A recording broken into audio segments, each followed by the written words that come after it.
The first main question, Little Nail. Question is,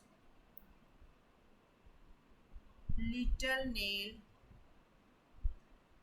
is the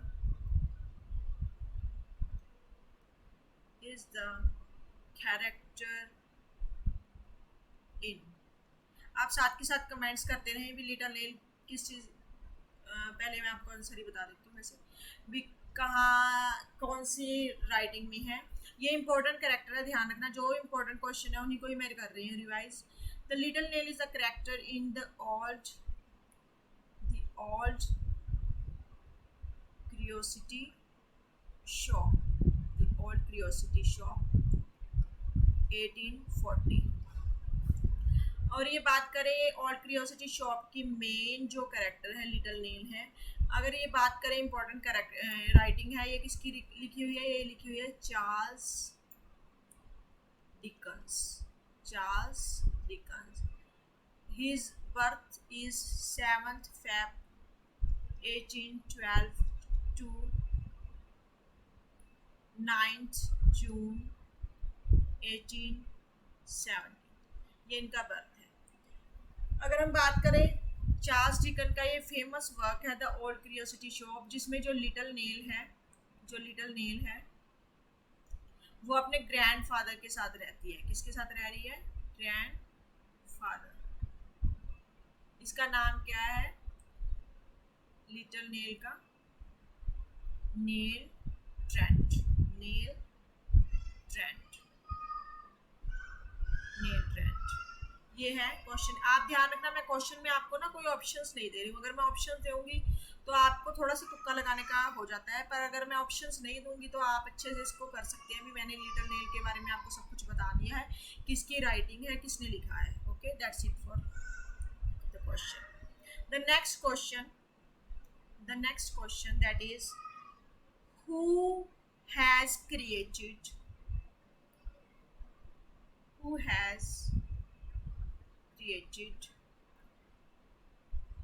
imagined locale। तो अब ये question आपके दिमाग में आ गया है भी, इमेजिन लोकेल है यो, उसकी क्रिएशन किसने की थी। तो देखो ध्यान रखना, हमें इसका आंसर साथ के साथ अपने दिमाग में रखना है। It is created by R K Narayan.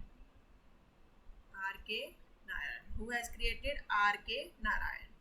तो हमारे दिमाग में ना जो इमेजिन लोकेल है, इसके बारे में हमें फिक्शनल टाउन हमेशा दिमाग में रहता है, फिक्शनल टाउन।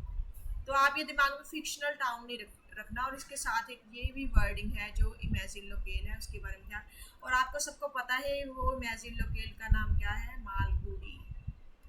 मालगुडी, ये इसकी क्या है? Imagine local. तो हमें पता है भी, जो हमारे मोस्टली जो डीडी नेशनल पे आपके जो आते थे, सीरीज आती थी, अब सीरीज क्या देते हैं, जो मालगुडी डेज आता था ये। तो इनकी जो कंपैरिजन है वो हमें पता है Thomas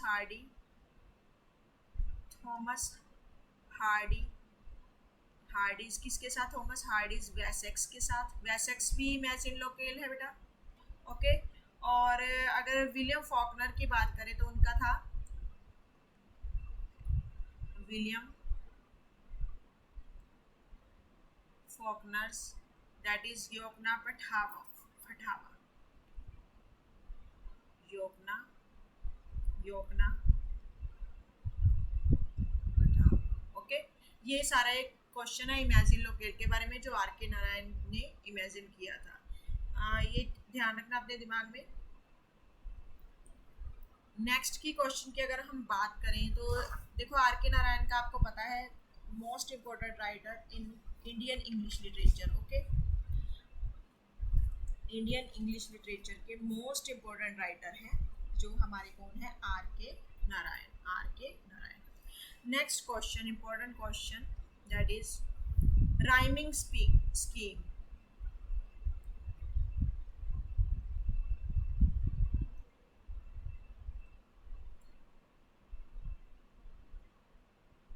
rhyme scheme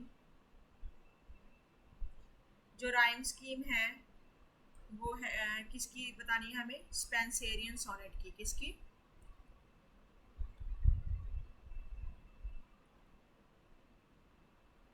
Spencerian sonnet. तो देखो राइम स्कीम बतानी है।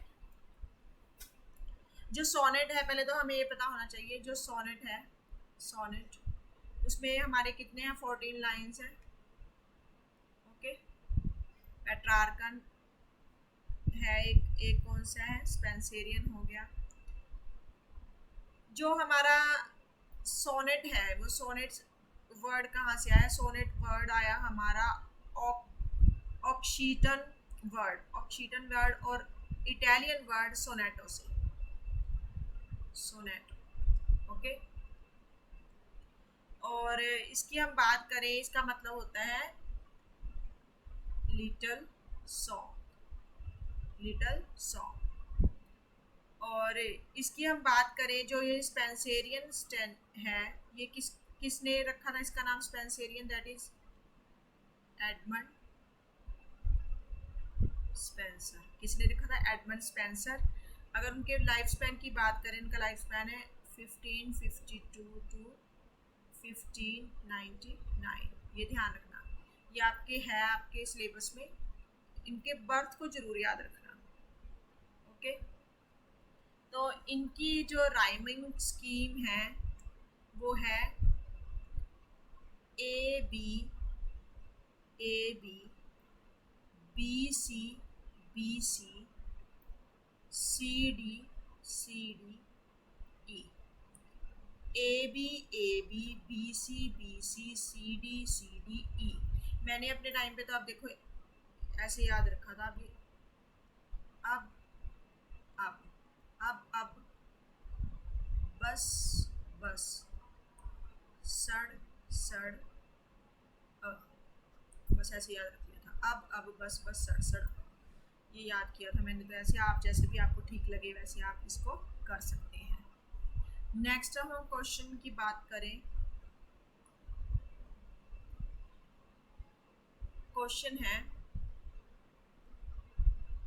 कौन सा वो मार्लोवियन कैरेक्टर है is consumed by greed? Marlovian character is consumed by greed. If we talk about Marlowe, तो आपको दिमाग में बैठे क्रिस्टोफर मार्लो का जो करेक्टर है जिसमें ग्रीड है, ग्रीड लालच बहुत ज़्यादा, तो हमें पता है दैट इज बारबस।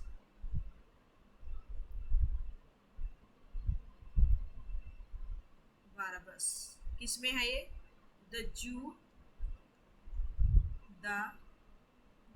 ऑफ माल्टा। ये ग्रीड है। देखो जो हमारा डॉक्टर फॉस्टस था वो ग्रीड नहीं थी, वो पावर की बात आ जाएगी, ये ध्यान रखना। कई बार मिसकंसेप्शंस हो जाती हैं, आपको दिमाग में ही आ जाता है। इसमें था, इसमें जो बारबस है वो कैरेक्टर है जिसमें मेन कैरेक्टर है क्रिस्टोफर मार्लो के जो प्ले है द जू ऑफ माल्टा में। इंटरेस्टिंग कैरेक्टर है। और भी जो राइटर ने कई राइटिंग लिखी है, देखो जैसे डॉक्टर फॉस्टर्स है ना, ये सारे लिखी हैं, ये भी इम्पोर्टेंट है। क्रिस्टोफर मार्लो के काफ़ी 6 हैं जो इम्पोर्टेंट है, इनको अच्छे से याद कर लेना। Next question that is, next slide, question number 5। The plan of Arthurian stories has influenced the composition of Tennyson's. The plan of Arthurian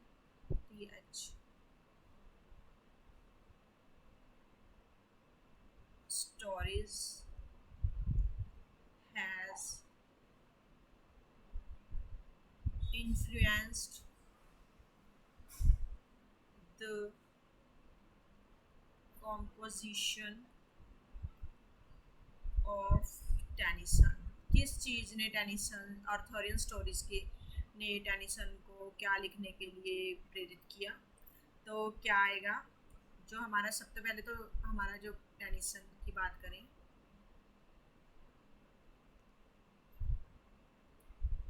Tennyson, his birth is 1809 to 1892, his lifespan, ये जो इन्होंने लिखा था, ये लिखा था इन्होंने, इनका क्या कौन सा वर्क था?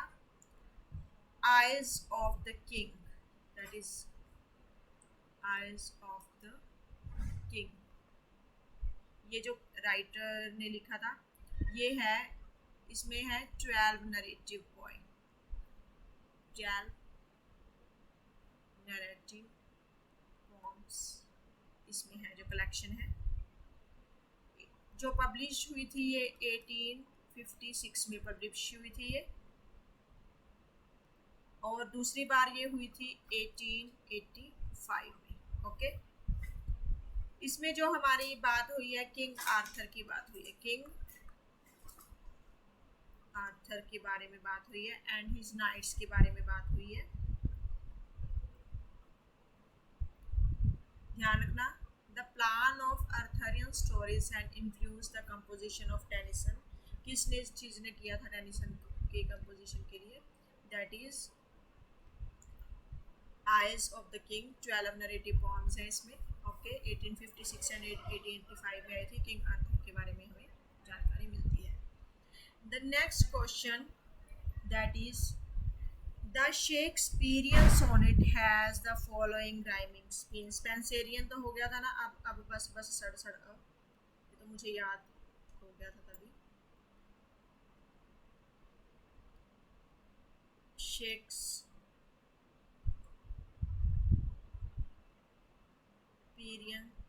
सोनेट, शेक्सपियरियन सोनेट की अगर हम बात करें तो जो शेक्सपियरियन के सोनेट की राइमिंग स्कीम है, अब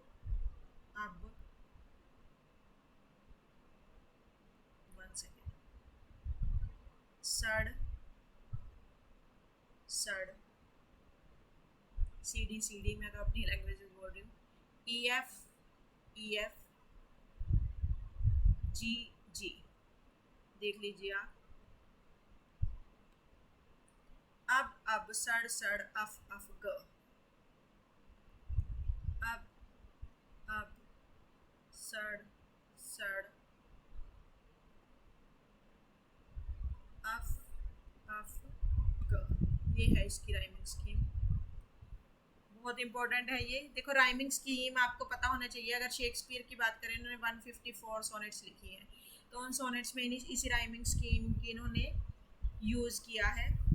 एंड इसमें क्या है, ईच लाइन में क्या होता है, हर लाइन में 10 सिलेबल्स हैं, रिटन इन आयम्बिक पेंटामीटर में लिखी गई है ये। ओके, और जो इसमें पैटर्न यूज़ किया गया है, unstressed syllable following the stress. इसमें क्या पैटर्न यूज़ किया गया है? अनस्ट्रेस्ड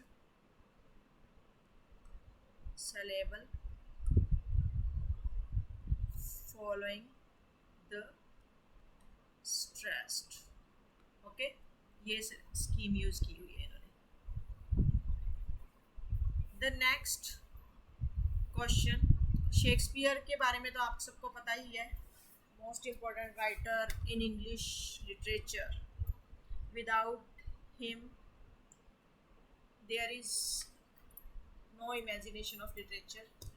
अगर हम लिटरेचर की बात करते हैं तो सबसे पहले हमारे दिमाग में जिसका नाम आता है वो हमें सबसे पहले पता ही है, वो है हमारे शेक्सपियर। हमारे दिमाग में सबसे पहला नाम आता है शेक्सपियर का। हम जब भी कोई चीज़ पढ़ने लगते हैं ना, ये हमारी बनी हुई है दिमाग में, भी हमने लिटरेचर पढ़ना है तो हम सबसे पहले क्या करते हैं, शेक्सपियर को लेकर बैठ जाते हैं। मैं ये आपको ये कभी नहीं कहूँगी कि आप अगर आप देखो मास्टर कैडर की तैयारी कर रहे हो, आप शेक्सपियर को पहले मत लेके बैठिए, क्योंकि शेक्सपियर के बहुत प्ले हैं, बहुत सोनेट्स हैं। अगर आप इनको 1 बाय 1 भी करेंगे आपका सिलेबस नहीं होगा। पहले आप जो शॉर्ट्स राइटर्स हैं जिनके बारे में जस्ट आपको नॉलेज लेनी है ना, उनको कवर कर लीजिए। जो बड़े राइटर हैं, देखो क्वेश्चन उनमें से 1 या 2 ही आते हैं, पर आप अगर उनको थोरोली अच्छी तरह करने लग गए तो आपका देखो टाइम बहुत लग जाएगा। देखो जिनकी तैयारी पहले है, जो पहले नहीं सिलेक्टेड हुए, उनकी तो पहले भी तैयारी है, उन्होंने जस्ट रिवीजन करनी है। पर जिनकी तैयारी नहीं है, वो बच्चे जो न्यू है, मैं उनको यही मेरी सजेशन है भी आप शेक्सपियर की बेसिक इंट्रोडक्शन कीजिए, आप अच्छे से उनके प्लेस का नाम कीजिए, उनकी सोनेट्स कीजिए, बस उसको थोरोली मत कीजिए आप, क्योंकि टाइम आपके पास बहुत कम है। बाकी आपका अलग तरीका है पढ़ने का, हर एक का। जैसे हमने काफ़ी टाइम तैयारी की थी, हमने शेक्सपियर के बारे में अच्छे से किया, सारे राइटर्स के बारे में अच्छे से किया।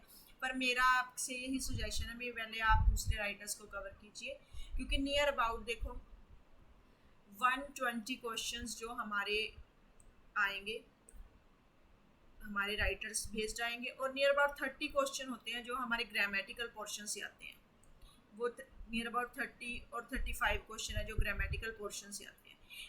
इसलिए अगर आप शेक्सपियर में से ज़्यादा आपको 2 या 3 क्वेश्चन ही देखने को मिलेंगे, ठीक है ना। इसलिए आप ऐसे कीजिए, अपनी स्ट्रेटेजी को ऐसे तरीके से तैयार कीजिए भी आपने सब कुछ करना है, कुछ नहीं छोड़ना, क्योंकि कुछ भी छोड़ने का मतलब ये हो गया कि आपके 1 और 2 मार्क गए। अगर आप 150 आउट ऑफ 150 की तैयारी करेंगे तो आपके 140 आउट ऑफ 150 आएंगे, ये ध्यान रखना हमेशा। क्योंकि क्या होता है, देखो इंग्लिश जो हमारा टेस्ट है ना इंग्लिश का, उसमें जो हमारी मेरिट है, देखो जनरल कैटेगरी की बात कर रही हूँ मैं, I belong to general category. Struggle है, बहुत स्ट्रगल है, बहुत ज़्यादा। 140 वाले सिलेक्ट हो गए, 139 वाले सिलेक्ट हो गए, 138 वाले सिलेक्ट हो गए, 137 वाले हो गए, 136 वाले हो गए, 135 वाले भी हो गए, नियर अबाउट ये जनरल में हो गए हैं मोस्टली। पर अब ये बताइए जिसके नंबर 134, 133, 132 है, क्या इन्होंने अपनी प्रेपरेशन नहीं की? क्या इनके मार्क्स कम है? कोई मार्क्स कम नहीं है, जस्ट क्या है 1 मार्क का भी जो डिफरेंस है। देखो मेरिट, ये मेरिट जाना बहुत हाई लेवल की मेरिट है, इसलिए अपने दिमाग में हमेशा इस चीज़ का ध्यान रखना भी आपने ये सब कुछ करना है, बस आपने ये करना है बस। जब आप ये अपनी स्ट्रेटजी बना लीजिए, रिवीजन करते रहें। देखो आप अपनी जो थ्योरेटिकल है वो करते रहें, क्वेश्चन सीरीज आप ज़्यादा से ज़्यादा क्वेश्चन सीरीज करिए, क्योंकि क्वेश्चन सीरीज से ही आपका क्या है, आपको जस्ट पॉइंट्स क्लियर होते हैं। Okay, the next question, Charles Dickens के बारे में है। चार्ल्स डिकन्स, मैंने आपका बताया था इनका बर्थ क्या टाइम बताया था मैंने, 1812 टू 1870। ये ध्यान रखना, बिल्कुल ध्यान रखना, क्योंकि राइटर्स का बर्थ मोस्टली आता है, या इनको क्रोनोलॉजिकल ऑर्डर में लगाना आ जाएगा, जैसे आपने कौन पहले था, या इनका टाइम पीरियड पूछ लेंगे कौन से एज से बिलोंग करता है। देखो अगर ये एलिजाबेथन से है, विक्टोरियन से है, कंटेम्प्रेरी से है, तो अगर आपको उनको बर्थ पता होगा ना, तो इसके रिगार्डिंग आप उनका सोच सकते हैं भी कौन सी एज से बिलोंग कर रहे हैं। ओके, तो चार्ल्स डिकन्स ने, देखो इनके पूछा गया क्वेश्चन क्रोनोलॉजिकल का ही है, तो पूछा गया इनका great expectations, hard time, bleak house और टेल ऑफ टू सिटीज। ये इन्होंने पूछा है भी कब आया था ये। तो सबसे पहले हमारा जो आया था bleak house,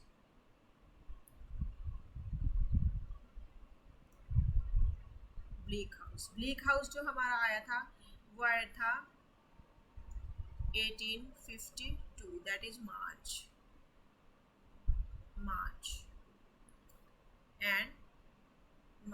and September 1853. The second number, that is the second number that occurs in hard times,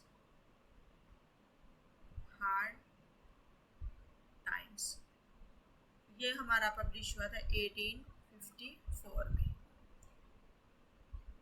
The next, A Tale of Two Cities, A Tale of Two Cities, ये हमारा आया था 1859 में। बहुत इम्पोर्टेंट है, सारे इम्पोर्टेंट है इनके वैसे जो भी है। Next is great expectations, revolutions that occurs in 1862 to 1861 आया था ये दिसंबर टू अगस्त ओके। जो टेल ऑफ टू सिटीज़ है ना, ये इसमें आपको लंदन और पेरिस के बारे में, टू सिटीज़ मतलब लंदन और पेरिस के बारे में पता लगेगा। ओके, ये ध्यान रखना। इसमें जो हमारा ब्लीक हाउस है, ये हमारा टाइम पीरियड आपको पता लग गया। इंस्टॉलमेंट्स में आया था ये। ओके, इंस्टॉलमेंट्स में आया था, मतलब हार्ड टाइम की अगर हम बात करें, जो हार्ड टाइम है इसमें हमें सोशल और इकोनॉमिकल प्रेशर के बारे में पता लगता है। Social and economical pressure. और टेल ऑफ टू सिटीज़ है, उसका हमें पता लग ही गया। इसमें हमें लंदन एंड पेरिस के बारे में पता लगता है, जो क्या फ्रेंच रेवोल्यूशन के बाद का। ओके, और जो हमारा नेक्स्ट है ग्रेट एक्सपेक्टेशंस, इसमें हमें जो ग्रोथ और डेवलपमेंट दिखती है, ग्रोथ एंड डेवलपमेंट किसकी दिखती है हमें? जो ऑर्फन लड़का है, अनाथ, ऑर्फन मीन्स अनाथ लड़का है, पिप के बारे में। ओके, ये जो भी है ना, मैं मेन सब इसीलिए आपको डिफाइन कर रही हूँ। मैं क्वेश्चन का आंसर भी सीधा बता सकती हूँ, पर मैं मेन ये बता रही हूँ भी आप इसको देखोगे, आपके रिवीजन भी हो जाएगी साथ के साथ, और रिवीजन बहुत ज़रूरी है। The next question.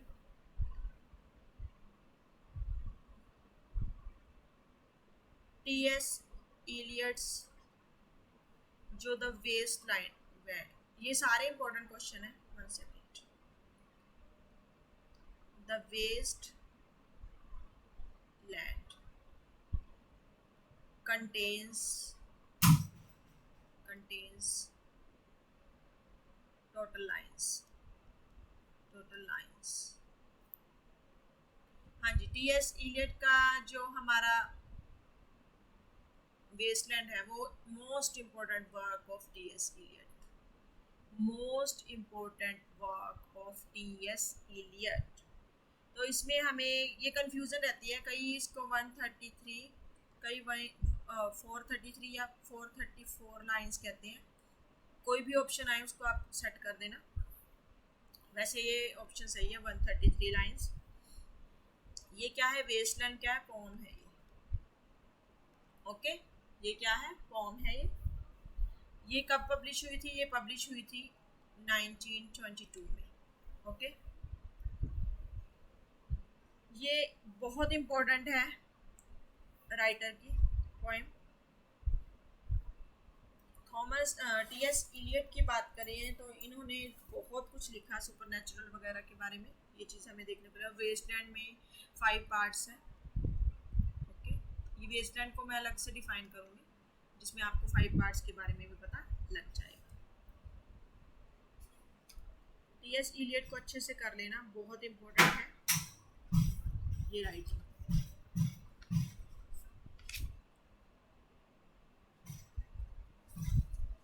Next question.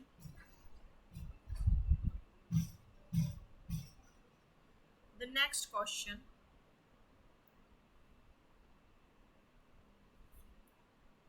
Which novel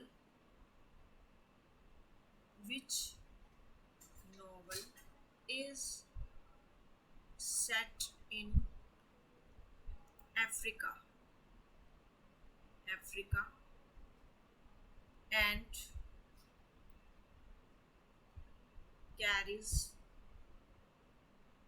echoes of Joseph Conrad by V.S. Naipaul? हाँ जी, कहते कौन सा नॉवल है जो कि अफ्रीका में सेट है और इसमें इकोस जोसेफ कॉनरेड की देखने को मिलते हैं हमें। तो वीएस नायपॉल का है, तो कौन सा ना है ये?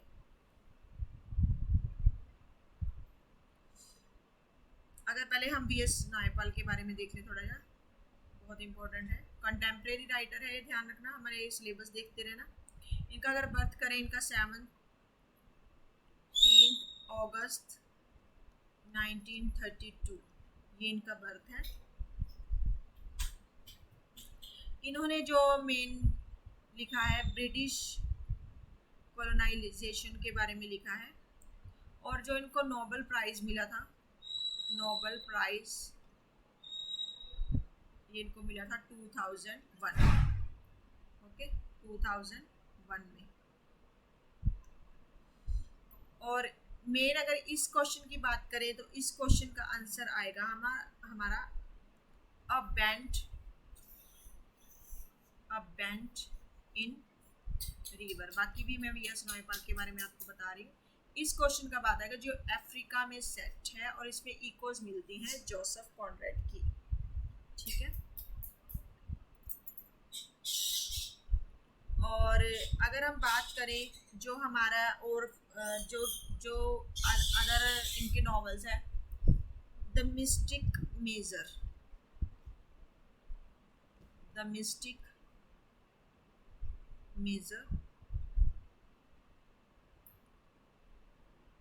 ये इनकी फर्स्ट नॉवल है,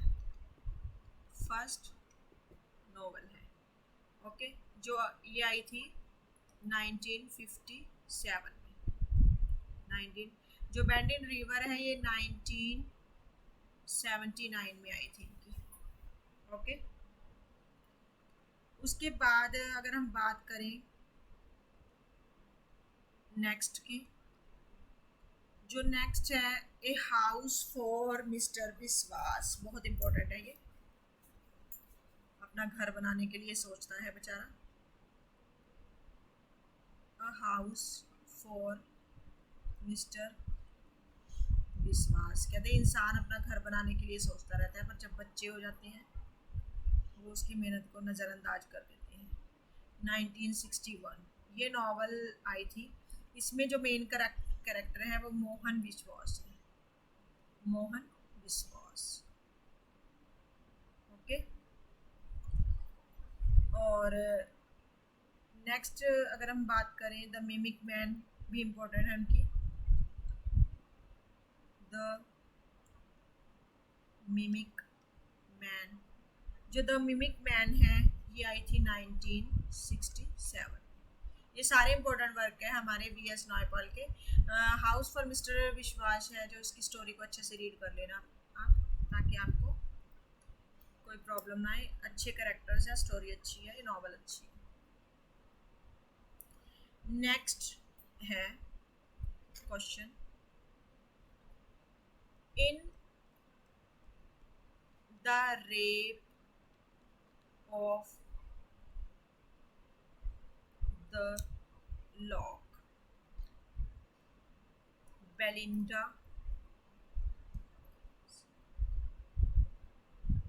लैपडॉग इज नेम्ड। हाँ जी, क्वेश्चन है ये, आंसर्स फास्टली। जो रेप ऑफ लॉक है इसमें बेलिंडा का जो लैपडॉग होता है जो हमारी गोदी में हम छोटे छोटे पपीज रखते हैं, उसका नाम क्या है? Point to the answer, that is Shock. Name of the lapdog is Shock. ये क्या है? एक नरेटिव पोएम है। रेप ऑफ द लॉक क्या है? नरेटिव पोएम है। रिटन किसने लिखी थी आप पता ही होगा आपको, जो हमारे अलेक्जेंडर पॉप, स्टाइरिकल वे से लिखी गई है। और इसमें जो हमारे किसी भी चीज़ को इन्होंने देखो ऐसे स्टोरी के रूप में, कॉमेडी के रूप में इन्होंने व्यंग्यात्मक तौर से पेश किया है सारी कहानी को।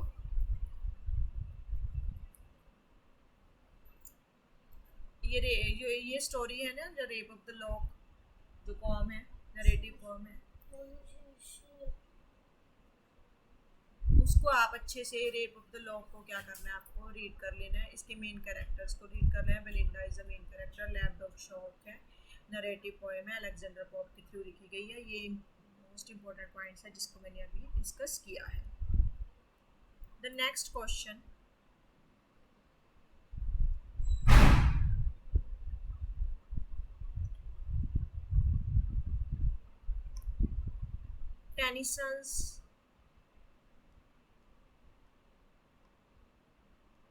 Tennyson's which poem is dramatic monologue? हाँ जी, ड्रामेटिक मोनोलॉग। पहले हम बात करेंगे टेनिसन के बारे में। टेनिसन,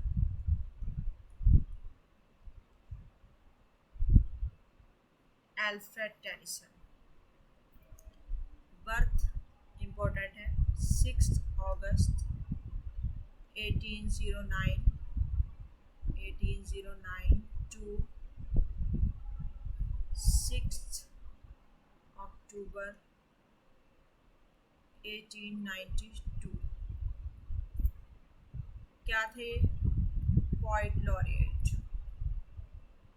पोएट लॉरिएट, ओके,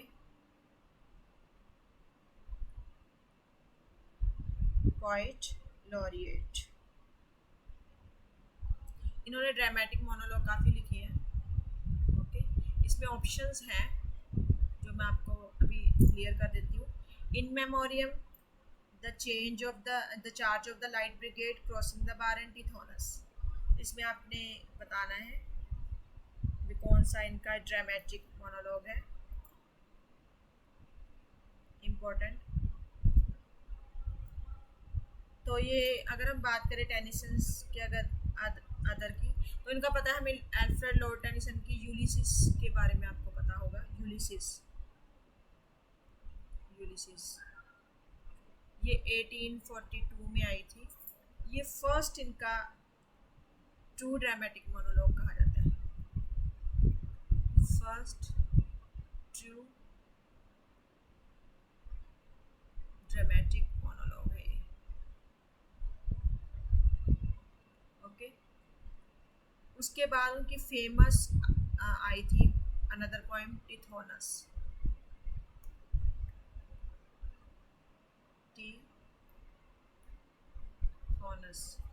ये आई थी टिथोनस, दैट इज टिथोनस द, ये इकट्ठा नाम है, लोटस ईटर्स। ये आई थी इनकी 1842 पॉम्स कलेक्शन है, ये इनकी आई थी, ये भी ड्रामेटिक मोनोलॉग है।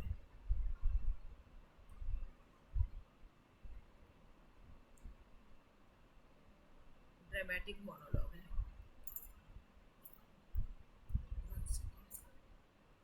उसके बाद इनकी जो मेन अनदर, ये इम्पोर्टेंट है, देखो जो भी मैं लिख रही हूँ सारी। The charge of the light brigade, the charge of the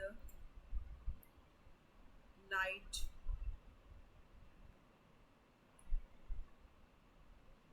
brigade, ये भी इनकी बहुत इंपॉर्टेंट पोएम है। इट्स नॉट ड्रामेटिक मोनोलॉग, ये it is a narrative poem, 1854 में आई थी। ये नैरेटिव पोएम है, नैरेटिव पोएम, ओके, ध्यान रखना। नेक्स्ट इनकी है crossing the bar, crossing the बार। ये ना 1899 में आई थी, इनके लास्ट टाइम पे हुई थी पब्लिश बाद में हुई थी ये। ये इनको जब ये बिल्कुल लास्ट स्टेज पे थे ना तब लिखी थी इन्होंने, ओके, जब इंसान मरने वाला होता है तब लिखी थी। हिज ऑन एलिजी है ये, crossing the bar on elegy, अपने लिए लिखती थी एलिजी। ऑन एलिजी का मतलब क्या होता है, किसी के मरणोपरांत जो भी एलिजीज लिखी जाती है दुख वृत्तांत, इन्होंने अपने लिए लिख दी थी पहले, ये चीज़ का है। पब्लिश 1899 में थी, लिख तो पहले ही दी थी क्योंकि 1892 में तो इनकी डेथ ही हो गई थी, ओके। इम्पोर्टेंट राइटर है टेनिसन, क्योंकि टेनिसन के बारे में अगर आप रीड करोगे काफ़ी वर्क्स हैं इनके, काफ़ी इंपॉर्टेंट वर्क्स हैं, वन बाय वन इनको हम वैसे मैं डिस्कस कर चुकी हूँ। आप मेरे अगर थ्योरेटिकल पार्ट को देखना चाहते हैं तो वीडियोस बहुत है, आप देख सकते हैं, काफ़ी वर्क्स है। ये मैं जस्ट आपको डिस्कस कर रही हूँ भी, आपका देखो क्विक रिवीजन भी हो जाएगी, साथ में मिक्स राइटर्स हैं, सभी राइटर्स के बारे में थोड़ी थोड़ी नॉलेज आपको हो जाएगी। Next question, which of the following point feature the phrase. हाँ जी, ये फ्रेज है, ये ध्यान रखना, फ्रेज। एक्चुअली मैं ना गवर्नमेंट सेक्टर में हूँ, मेरे को टाइम नहीं होता, अभी रात का टाइम है, बच्चे मेरे अभी आसपास ही घूम रहे हैं, क्वेश्चन की मेरे को स्लाइड बनाने का टाइम नहीं होता, इसलिए मुझे भी आपकी हेल्प हो जाए, इसलिए मैं क्वेश्चन फटाफट राइट कर रही हूँ, और अगर मैं राइट भी कर रही हूँ आपको अच्छे से समझ भी आ जाएगा। The still sad music of humanity, the still sad music of humanity, ये लाइन बहुत इम्पोर्टेंट है, ये फ्रेज है, किसका है ये, किसका है ये, still sad music of humanity, still sad music of humanity. Answers please in comment sections. I am giving you 4 to 3 seconds. ये बता देती हूँ, विलियम वर्ड्सवर्थ का। विलियम वर्ड्सवर्थ भी बहुत लॉन्ग है, अच्छे से कर लेना, क्वेश्चन वैसे ही आएंगे, आपको बता रही हूँ 2 या 3 क्वेश्चन आए, कई बार तो नहीं भी आते, पर आप अच्छे से रीड कर लेना, ओके। किसमें से आए, टिंटन एबे, टिंटन एबे। इसकी फुल है लाइन्स कंपोज्ड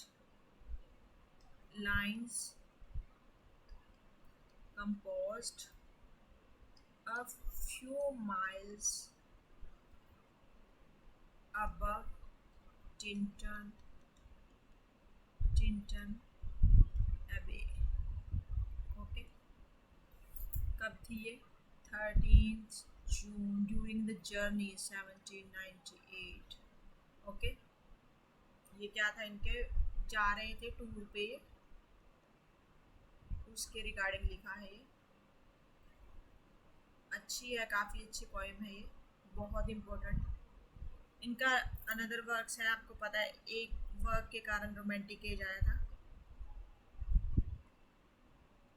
ईयर लिख दिया है मैंने, इसके बारे में आप बताना मेरे को कमेंट्स में, बता नहीं रही मैं। रोमांटिक एज की शुरुआत हुई थी जिससे, इसके बारे में काफ़ी कुछ है, ये आप मेरे को कमेंट्स में बताना क्या है ये। Next question, Molly Bloom. Molly Bloom नाम सुनते ही बस दिमाग में आ जाना चाहिए, कैरेक्टर इन जेम्स जॉयस। हाँ जी, किसमें था,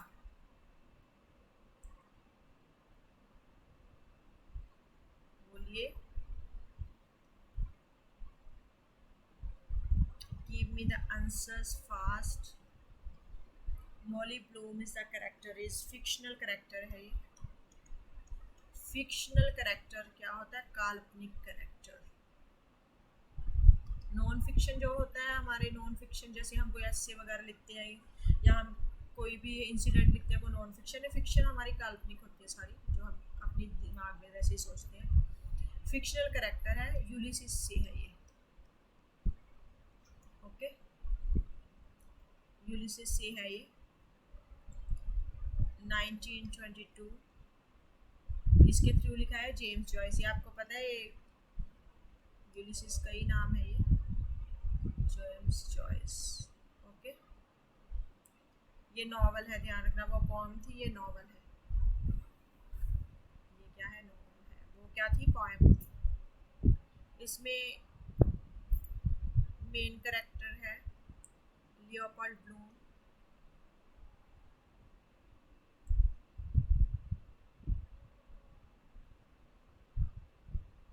ब्लूम, उसकी ये वाइफ है। ओके, ये हब्बी है, वाइफ है मोली। ओके,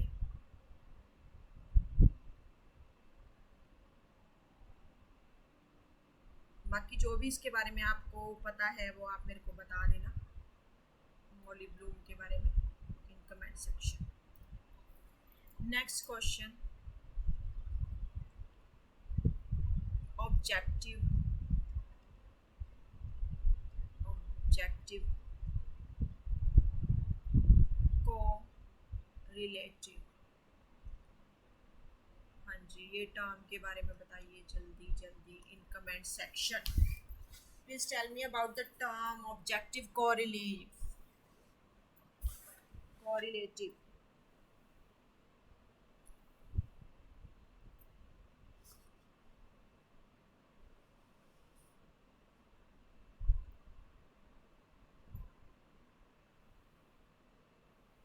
किसने यूज किया था ये?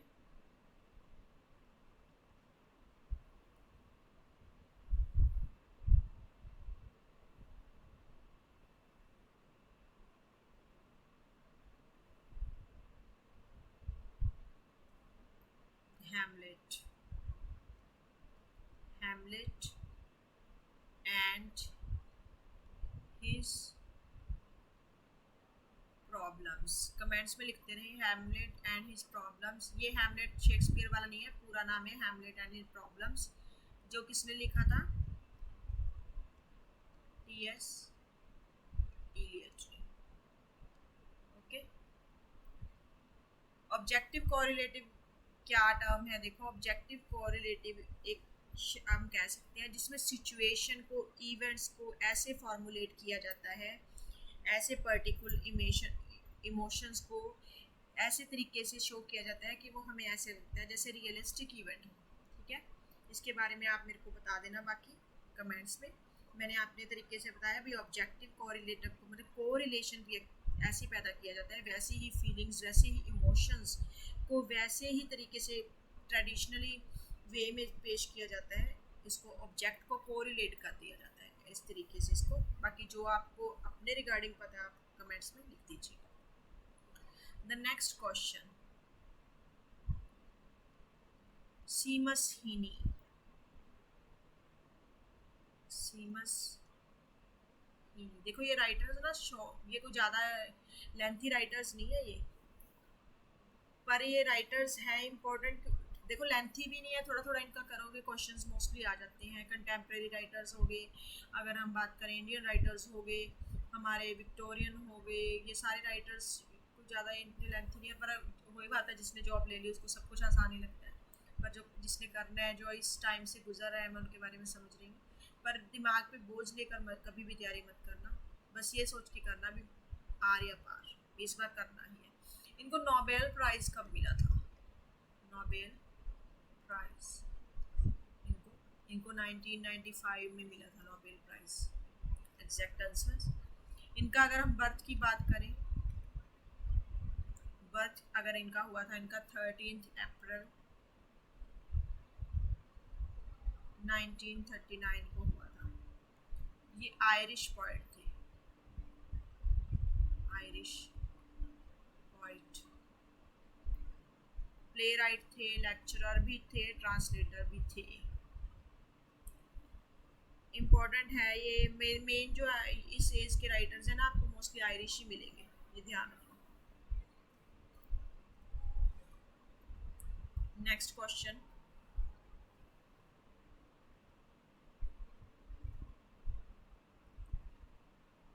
The pamphlet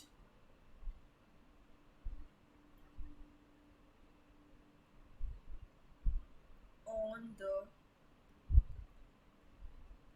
Irish condition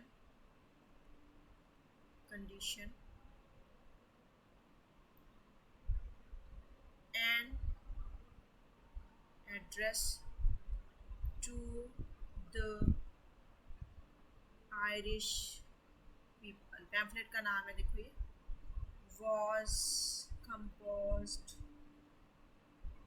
by, मैं ऑप्शंस नहीं दे रही, सीधा दिमाग में आंसर चलाइए।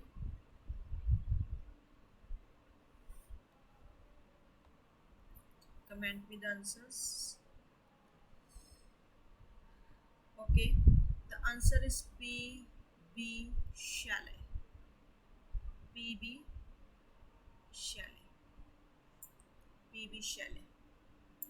P.B. Shelley का हम बर्थ की बात करें तो इनका बर्थ हुआ था 4 अगस्त 1792।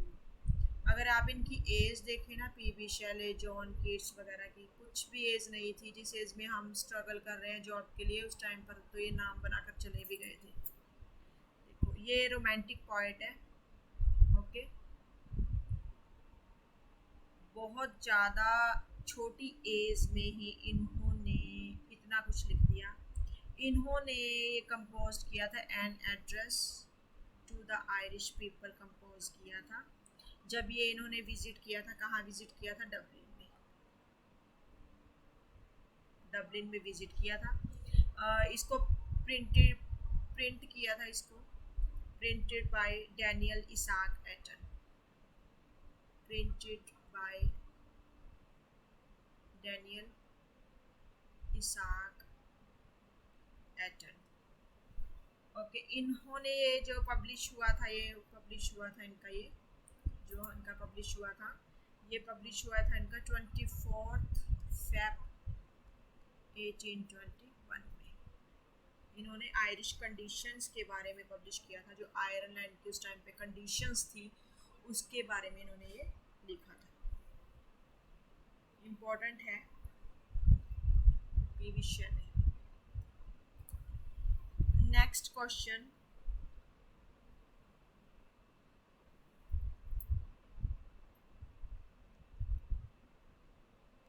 Sons and Lovers।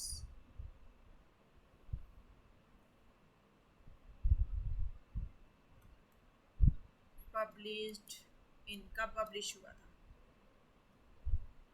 Quick answers, the quick answer is कब पब्लिश हुआ था? 1930 में, 13 में। किसका वर्क है ये? D.H. लॉरेंस का। देखो मोस्टली D.H. लॉरेंस के आपको ऐसे वर्क्स मिलेंगे जिसमें सेक्सुअलिटी ज़्यादा है, ऐसे वर्क्स मिलेंगे आपको। ये सन्स एंड लवर्स जो आपने ये पता नहीं ऐसा राइटिंग है, इसमें देखो ऐसी चीज़ को दिखाया गया है, मदर और सन के लव को दिखाया गया है, कुछ चीज़ को मानते हैं कुछ नहीं, पर ये जैसे भी हमने रीड किया उसके रिगार्डिंग है ये। तो ये वर्क है, इम्पोर्टेंट वर्क है, published by D.H. Lawrence 1913। Sexuality है इसमें, ये चीज़ दिखाई गई है। इनके कई वर्क्स हैं जिसमें हमें ऐसी ही चीज़ें देखने को मिलती है। Passage to India by, question,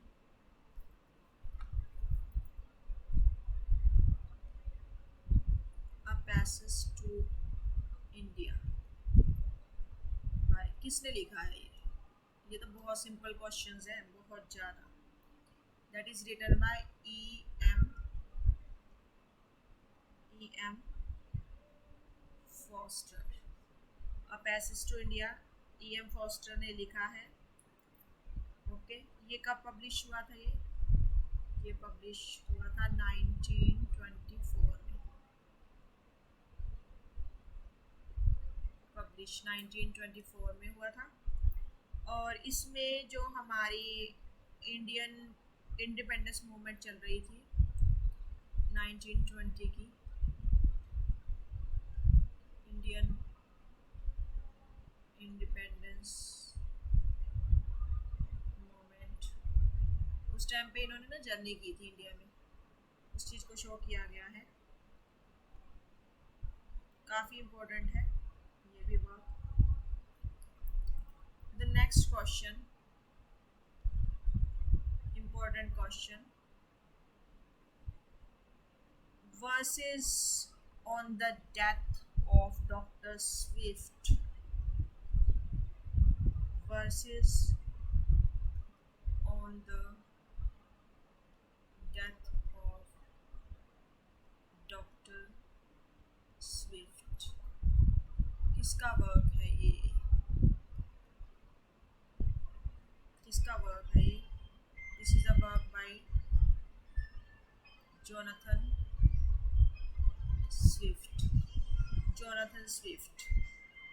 If we talk about his time, the time is 13th November 1667 to 19th October 1745.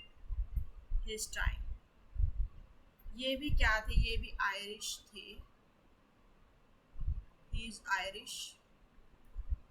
Satirist थे, सटायरिकल वर्क लिखते थे। और ये एसेइस्ट थे, एसेइस्ट थे। पॉलिटिकल पम्फलेटियर थे।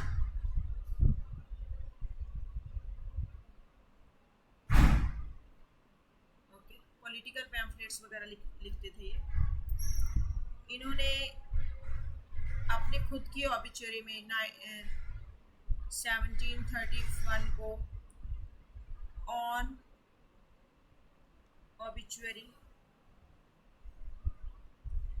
अपनी खुद की ऑबिचुरी में लिखा था versus on the death of, क्या लिखा था, versus on the death of doctor Swift.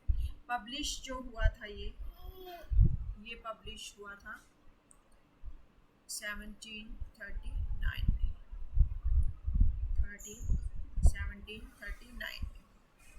Important है। This question will helpful for you. Today session is of for today because my son is weeping. I think this session is helpful for you. If you like this session, please do like and subscribe my channel. किसी भी तरह की अगर आपकी help हो रही है तो आप इस चीज़ को लाइक करें, सब्सक्राइब करें।